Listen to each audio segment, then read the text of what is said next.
آپ کے ایک صحابی نے آپ سے کہا کہ اللہ کے رسول، جب آپ نے دیکھا کہ یعنی یہ روزانہ رات کو میرے لیے پانی رکھتے ہیں، ربیہ بن کعب الاسلمی، تو آپ نے ان سے کہا ربیہ مانگو جو مانگتے ہو، تو انہوں نے کہا سوچنے کے بعد جنت میں آپ کی رفاقت کا سوال ہے، جنت میں آپ کے ساتھ رہنا چاہتا ہوں۔ اتنا بڑا مطالبہ تھا۔ اس پر نبی صلی اللہ علیہ وسلم نے فرمایا ربیہ کچھ اور مانگ لو۔ ربیہ کو مالی مشکلات تھیں، بہت سارے مسائل ہو سکتے ہیں، انہوں نے کوئی مال و دولت نہیں مانگا، انہوں نے کہا ہوا ذاک، میرے لیے اتنا کافی ہے، اس کے بعد مجھے کچھ نہیں مانگنا، اگر مجھے جنت میں محمد صلی اللہ علیہ وسلم کا ساتھ مل جائے تو کیا ہی بات ہے۔ تو آپ نے فرمایا پھر سجدوں کی کثرت سے میری مدد کرو۔ اللہ سبحانہ تعالیٰ فرماتے ہیں وَاسْجُدْ وَاقْتَرِبْ، سجدہ کرو اور قریب ہو جاؤ۔ تو آپ یہ دیکھیے کہ جس نے اللہ کا کلام پڑھا ہے اس کو اب اللہ کا قرب کتنا چاہیے۔ تو اللہ کے لیے سجدے کرنا۔ اور میں خصوصی بات آپ سے کہنا چاہتی ہوں، نبی صلی اللہ علیہ وسلم نے فرمایا، اللہ تعالیٰ فرماتے ہیں لا یزال عبدی یتقرب الی بالنوافل، بندہ برابر نفلی عبادات کے ذریعے سے میرا قرب تلاش کرتا رہتا ہے، حتیٰ کہ میں اس کے کان بن جاتا ہوں جن سے وہ سنتا ہے، اس کی آنکھیں بن جاتا ہوں جن سے وہ دیکھتا ہے، اس کے ہاتھ بن جاتا ہوں جس سے وہ پکڑتا ہے، اس کے پاؤں بن جاتا ہوں جن سے وہ چلتا ہے۔ آپ امیجن کر سکتے ہیں بندے کے کان، اللہ سبحانہ تعالیٰ نے کہتے ہیں میں اس کے کان بن جاتا ہوں۔ Can you imagine? اس کا مطلب کیا ہے؟ اس کا مطلب یہ ہے کہ بندہ جو بھی سننے لگتا ہے تو اس کے پاس میں ہوتا ہوں، میں اس کے کان بن جاتا ہوں، یعنی وہ میرے احساس کے ساتھ، میری پسند کے ساتھ سننے کے قابل ہو جاتا ہے، میری پسند کے ساتھ دیکھنے کے قابل ہو جاتا ہے، میری پسند کے مطابق پکڑنے اور کام کرنے کے، ہاتھوں سے کام کرنے کے قابل ہوتا ہے،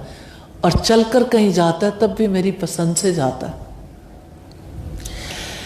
اس کا مطلب یہ ہے کہ جہاں سے اللہ نے روکا ہے وہ رک جاتا ہے، جہاں سے اللہ حکم دیتا ہے چلنے کا وہ چل پڑتا ہے۔ تو اب آپ یہ دیکھیے کہ جو ابراہیم علیہ السلام سے اللہ سبحانہ تعالیٰ نے کہا تھا قُلْ إِنَّ صَلَاتِي وَنُسُكِي وَمَحْيَايَ وَمَمَاتِي لِلَّهِ رَبِّ الْعَالَمِينَ، آپ کہہ دیجئے یقیناً میری نماز، میری قربانی، میرا جینا، میرا مرنا سب اللہ رب العالمین کے لیے۔ تو آپ یہ بتائیے کہ یہ کتنا اہم راستہ ہے کہ آپ فرض عبادات کے ساتھ نفلی عبادات، نوافل 2، 4، 6،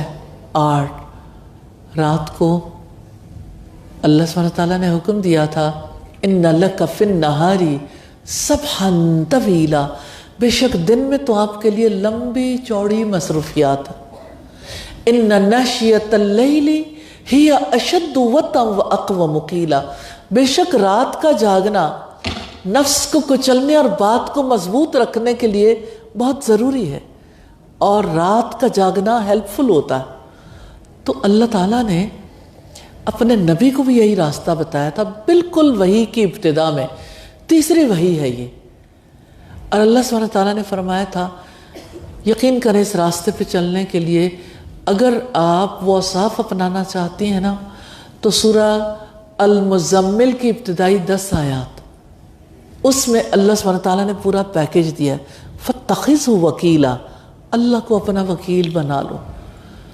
اللہ سبحانہ تعالیٰ پر توکل کر لیں، اسباب پر نہیں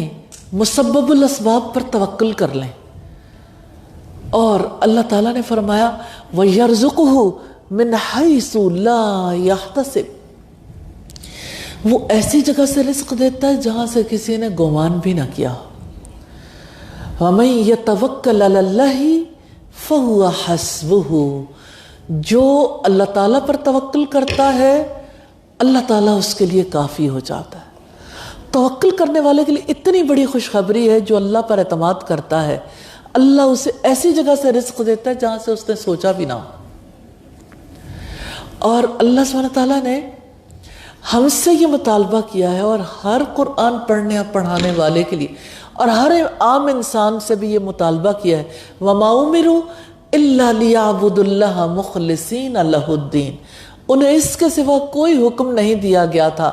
کہ دین کو اللہ تعالیٰ کے لیے خالص کر کے اس کی عبادت کریں. تو اللہ سبحانہ تعالیٰ کے لیے ہر عمل کو، سوچ کو بھی، قول کو بھی، اپنے ہر عمل کو خالص کرنا،